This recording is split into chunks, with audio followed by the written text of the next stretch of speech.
আসসালামু আলাইকুম সুপ্রিয় দর্শক, চলে আসলাম এই মুহূর্তে পাওয়া সবচেয়ে গুরুত্বপূর্ণ আবহাওয়ার বিরাট বড় আপডেট নিয়ে। আজ 2রা মার্চ সোমবার 2026। এবার আবহাওয়ায় আসতে চলেছে বিরাট পরিবর্তন। দেশের আকাশে প্রবেশ করেছে ঘন কালো মেঘের ছায়া। আজ রাতের মধ্যেই ময়মনসিংহ, সিলেট, ঢাকা, খুলনা, বরিশাল, চট্টগ্রাম, ভারতের ত্রিপুরা সংলগ্ন বেশ কটি জেলাতে বৃষ্টি ও বজ্রসহ দমকা ও ঝড়া হওয়ার সাথে কালবৈশাখী ঝড়ের সম্ভাবনা রয়েছে। এছাড়া মার্চ মাসে 10 তারিখের পরে দেশের বিভিন্ন অঞ্চলে শক্তিশালী কালবৈশাখী ঝড় আঘাত হানতে পারে। তো আজ 2রা মার্চ সোমবার এবং আগামীকাল 23রা মার্চ মঙ্গলবার কেমন থাকতে চলেছে আগামী 24 থেকে 48 ঘন্টার আবহাওয়া।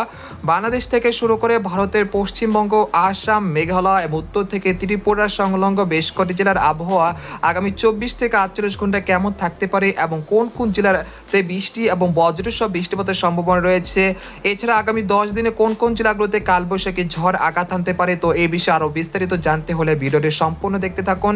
আর আপনি কোন জেলা থেকে খবরটি দেখছেন অবশ্যই আপনার জেলার নামটি আমাদের কমেন্ট বক্সে জানিয়ে দিবেন। আর সবার আগে সর্বপ্রথম সঠিক আবহাওয়ার খবর জানতে আমাদের চ্যানেলটিকে সাবস্ক্রাইব করে রাখুন। এবার জেনে নেওয়া যাক এক নজরে। বন্ধুরা, এই পর্যায়ে আমরা সরাসরি উপগ্রহ চিত্রে চলে আসলাম। তো এখান থেকে আপনারা দেখতে পাচ্ছেন যে এই মুহূর্তে ময়মনসিংহ, সিলেট, ঢাকা, খুলনা, বরিশাল, চট্টগ্রাম এবং ভারতের ত্রিপুরা সংলগ্ন বেশ কটি জেলার আকাশ মেঘলা থেকে মেঘলা রয়েছে এবং সকালের দিকে মেঘের ঘনত্ব অনেকটা বেশি ছিল এবং এই মুহূর্তে ময়মনসিংহ, সিলেট বিভাগের আকাশ অনেকটা মেঘলা এবং মেঘাচ্ছন্ন রয়েছে। এবং আজ রাতের মধ্যে মৌলভীবাজার, জয়ন্তাপুর, হাবিবগঞ্জ, কামালগঞ্জ, কুলাউড়া, বারলাখা, সিলেট এবং সুনামগঞ্জে বেশ কটি জেলাতে বৃষ্টি বা বজ্রসহ বৃষ্টিপাতের সম্ভাবনা রয়েছে এবং উত্তর পশ্চিম দিক থেকে ঘন্টায় 30 থেকে 40 কিলোমিটার বেগে দমকা ও ঝড়া হওয়া বয়ে যেতে পারে সিলেট বিভাগে বেশ কটি জেলাতে। তাছাড়া ঢাকা বিভাগের কিশোরগঞ্জ, তারপর হচ্ছে মাদারীপুর, কাপাসিয়া, এখানে রয়েছে নাগারপুর, এই অঞ্চলে দুই একটি জেলাতে বিক্ষিপ্ত আকারে বৃষ্টি বা বজ্রসহ বৃষ্টিপাতের সম্ভাবনা রয়েছে আজ রাতের মধ্যে ইনশাল্লাহ। এছাড়া ময়মনসিংহ, মাধান, সরিষাবাড়ি, তারপর হচ্ছে নেত্রকোনা, এই অঞ্চলে দুই একটি জেলাতে আজ রাতের মধ্যে বৃষ্টি বা বজ্রসহ বৃষ্টিপাতের একটা সম্ভাবনা রয়েছে। এছাড়া আজ দুপুরের পর থেকে রাতের মধ্যে বরিশাল বিভাগের পিরোজপুর, লালমোহন, খেপুপাড়া, সন্দ্বীপ, হাতিয়া, তারপর হচ্ছে চট্টগ্রাম বিভাগের খাগড়াছড়ি, রাঙ্গামাটি, বিলাইছড়ি, চট্টগ্রাম, সীতাকুণ্ড, তারপর কুমিল্লা, ব্রাহ্মণবাড়িয়া, হাজীগঞ্জ, তারপর হচ্ছে নোয়াখালী, সন্দ্বীপ, হাতিয়া, এই অঞ্চলে বেশ কটি জেলাতে বৃষ্টি বা বজ্রসহ বৃষ্টি বা দমকা ও ঝড়া হওয়ার সাথে কালবৈশাখী ঝড়ের সম্ভাবনা রয়েছে আজ বিকেল বা রাতের মধ্যে। এছাড়া খুলনা বিভাগে দুই একটি জেলার আকাশ কিছুটা মেঘলা থেকে মেঘাচ্ছন্ন থাকতে পারে, তবে বৃষ্টিপাতের সম্ভাবনা তেমন দেখা যাচ্ছে না। এছাড়া রাজশাহী, রংপুর বিভাগের আকাশ অনেকটা পরিষ্কার থাকতে পারে এবং ভারতের পশ্চিমবঙ্গের কলকাতা, খড়গপুর, পূর্ব পশ্চিম মেদিনীপুর, বারাসাত, তারপর হচ্ছে মুর্শিদাবাদ, কৃষ্ণনগর, এই অঞ্চলের আকাশ কিছুটা মেঘলা থেকে মেঘাচ্ছন্ন থাকতে পারে, তবে বৃষ্টিপাতের সম্ভাবনা আপাতত দৃষ্টিতে দেখা যাচ্ছে না। এই মুহূর্তে বঙ্গোপসাগর স্বাভাবিক রয়েছে, কোনো নিম্নচাপ, কোনো ঘূর্ণিঝড় নেই এবং আগামী 10 দিনে বঙ্গোপসাগর কোনো নিম্নচাপ এবং ঘূর্ণিঝড়ের সম্ভাবনা পাওয়া যাচ্ছে না। এরপর যে আপনাদেরকে ইউরোপিয়ান যে মেঘমালার আপডেট রয়েছে সেখান থেকে সরাসরি দেখানোর চেষ্টা করছি। আজ বিকেল 5টার পর থেকে দেখা যাচ্ছে যে এখানে খেপুপাড়া, পটুয়াখালী, লালমোহন, বরিশাল, মতিরাট, ফরিদগঞ্জ, কুমিল্লা, নোয়াখালী, চাঁদপুর, এই অঞ্চলে দুই একটি জেলাতে বিক্ষিপ্ত আকারে বৃষ্টি বা বজ্রসহ বৃষ্টিপাত হতে পারে। পাশাপাশি সিলেট এবং ভারতের ত্রিপুরা সংলগ্ন আগারতলা, আমবাসা, উদয়পুর এবং খাগড়াছড়ি, এই অঞ্চলে দুই একটি জেলাতে বৃষ্টি বা বজ্রসহ বৃষ্টিপাতের সম্ভাবনা রয়েছে আজ বিকেল 5টা থেকে সন্ধ্যা বা রাত 9টা বা 10টা পর্যন্ত। তারপর আগামীকাল থেকে দেশের আবহাওয়া পরিস্থিতি ধীরে ধীরে স্বাভাবিক হতে শুরু করবে। এরপর সকালের দিকে ঢাকা, খুলনা, বরিশাল, চট্টগ্রাম বিভাগের দুই একটি জেলার আকাশ কিছুটা আংশিক ঘন কুয়াশা ঢাকা থাকতে পারে, তবে তা বেলা বাড়ার সাথে সাথে কেটে যেতে পারে এবং বেলা বৃদ্ধির সাথে সাথে দেশের বিভিন্ন অঞ্চলে রোদের উপস্থিতি দেখা যেতে পারে। তবে ব্রাহ্মণবাড়িয়া, কুমিল্লা, এই অঞ্চলে দুই একটি জেলার আকাশ কিছুটা মেঘলা থেকে মেঘাচ্ছন্ন থাকতে পারে।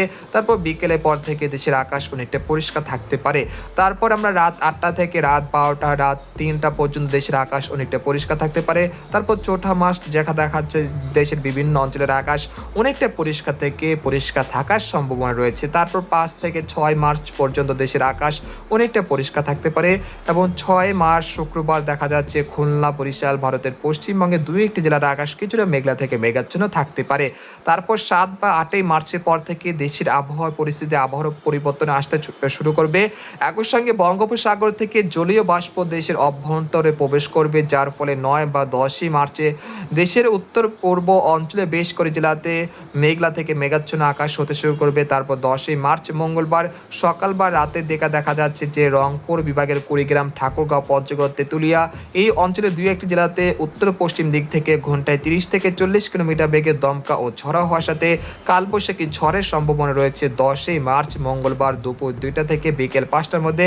তাছাড়া ভারতের উত্তরবঙ্গের আলিপুরদুয়ার, কোচবিহার, জলপাইগুড়ি, শিলিগুড়ি এই অঞ্চলের 2-1টি জেলাতেও বৃষ্টি বা বজ্রসহ বৃষ্টিপাতের সম্ভাবনা লক্ষ্য করা যাচ্ছে।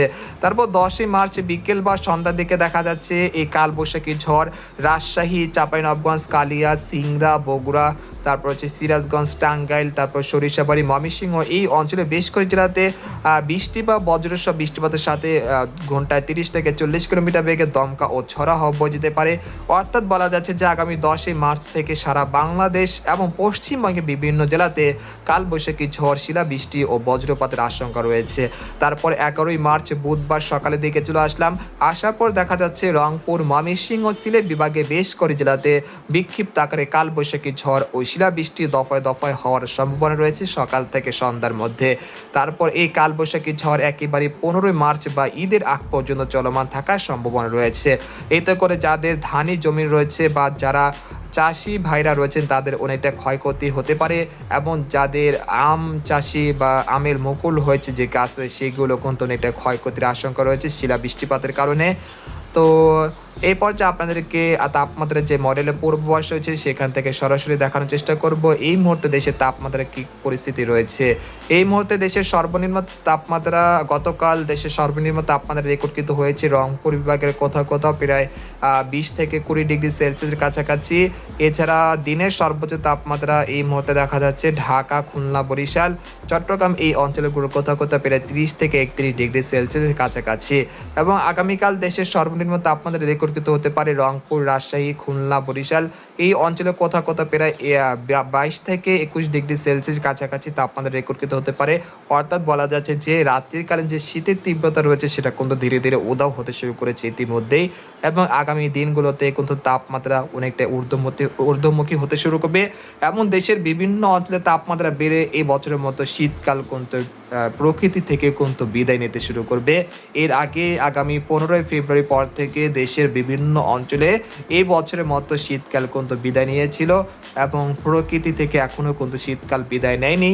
তবে আগামী 72 ঘন্টার মধ্যে শীতকাল কিন্তু একেবারে বিদায় নিতে শুরু করবে, এবং দেশের বিভিন্ন অঞ্চলের তাপমাত্রা ধীরে ধীরে লাফিয়ে লাফিয়ে বাড়তে শুরু করবে।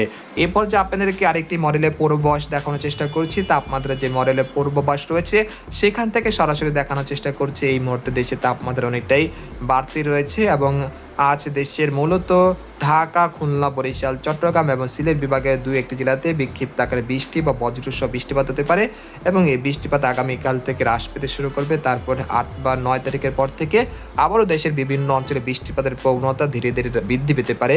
তো এই ছিল আজকের খবর। তো আজকের খবর এখানে শেষ করতে চাচ্ছি। সবাই ভালো থাকবেন, সুস্থ থাকবেন। আল্লাহ হাফেজ।